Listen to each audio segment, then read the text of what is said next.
วินจัดไปอ่า53 เหรียญ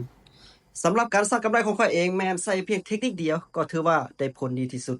นั่นก็คือการใส่เทคนิค MACD มีวิธีการนำใส่แนวใดจะปั้นกำไรเป็นร้อยแนวใดมาเบิ่งคลิปนี้ก็ถือว่าถูกต้องแล้วมาเบิ่งวิธีการเข้าออเดอร์และวิธีการสร้างกำไรนำกันเลยตอนนี้มีต้นทุนอยู่ที่270ปลายจะมาปั้นให้กำไรประมาณ100ปลายเนาะ100ปลายเริ่มต้นที่50 เหรียญ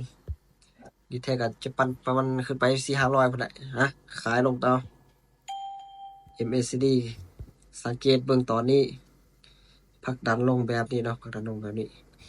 การถือว่าเทรนขาลงก็ยังมีอยู่แต่เกิดการสลับหน่อยหนึงเนาะสลับเทรนขาลงสลับโอกาสสูงแล้วในนี้ถ้าว่าแดงน้อยนี่ก็มีโอกาสวินได้เขียวน้อยโอกาสเสมอแต่ละวันอาทิตย์นี้ก็ค่อนข้างว่าเป็นโดจิหลายเด้นี่ก็โดจินี่ก็โดจิอืมลงมางามตามเทรนเลยพักดันลงงามๆเนาะเอาตำนะครับออเดอร์แรก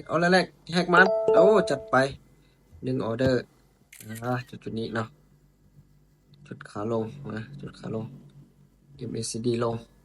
ก็ถือว่าเป็นงามอะไรนี่เนาะตอนนี้ก็ค่อนข้างว่ายังลงตัวมาต่ออีกแล้วนี่ลงมาต่ออีกมาลงมาต่อกันไป53พอละโอกาสที่ตามเทรนอีก1ออเดอร์มาตามเทรนงามๆไป1ออเดอร์จะบทสวนถ้าว่าเทรนเขาลงตามเทรนแล้วเนาะพลาดนำออเดอร์นี่ก็บ่เป็นหยังแต่ว่าไปตามเทคนิค2เทคนิคที่ว่านำใส่กับ MACD กับแนวโน้มของตลาดบริหารเทินจักหน่อยโอ้ยนิ่งเลยเอาเลยนี่แดงน้อยโอกาสแดงน้อยก็จะมีถ้าว่าแดงเขียวเนี่ยโอกาสแดงน้อยมีอยู่นะน่าจะเสมอเอาเลยนะลงมาแดงน้อยก็แดงก็แดงเสมอซ้ำเนาะก็ถือว่าบ่ได้บ่เสียเสมอบ่ได้บ่เสียจะปั่นไปถึงบ่500 เหรียญนี่ต้องมาลุ้นกับบิตคอยน์นิ่งๆนี่เนาะนิ่งๆแต่โดจิน้อยนี่ส่วนหลายเลยค่อนข้างว่านิ่งตลาดสนิทนิ่งขาลงเนาะติดนะครับมายังขาลงอยู่โอกาสแดงน้อยก็มีขายต่อถ้าเป็นโดจิแดงน้อยนี่ก็มีโอกาสกำไรอยู่เลยมักทรงโดจินี่แหละถ้าว่ามันโดจินิ่งเลยแต่ว่าโดจิร้ายขนาดมึงแถวนี้ก็โอ้โดจิแดงน้อยมาแดงน้อยมาโอกาสแดงน้อยวินได้โอกาสแดงน้อยวินได้2ออเดอร์วินจาก2ออเดอร์ออเดอร์ที่2ก็น่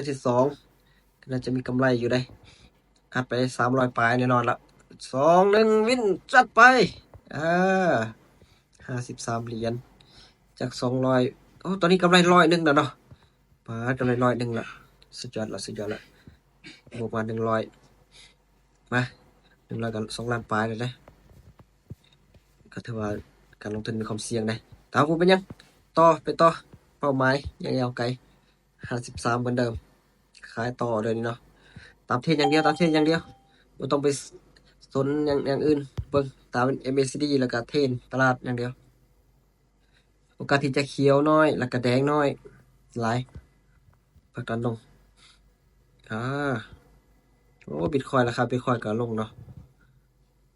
สมก่อนขึ้นไป97,000บ่ขายรวงแล้วซ้ำตัวนี้จิเสมออีกแดงน้อยโอกาสแดงน้อยสูงแดงน้อยได้3 2 1เป็น3มาเลยติดจาก300ปลายตอนนี้400ปลายละกำไรมาหลายเติมละกำไรมา100ปลายละจาก307ก็ถือว่าสุดยอดแล้วเนาะ3ออเดอร์ละ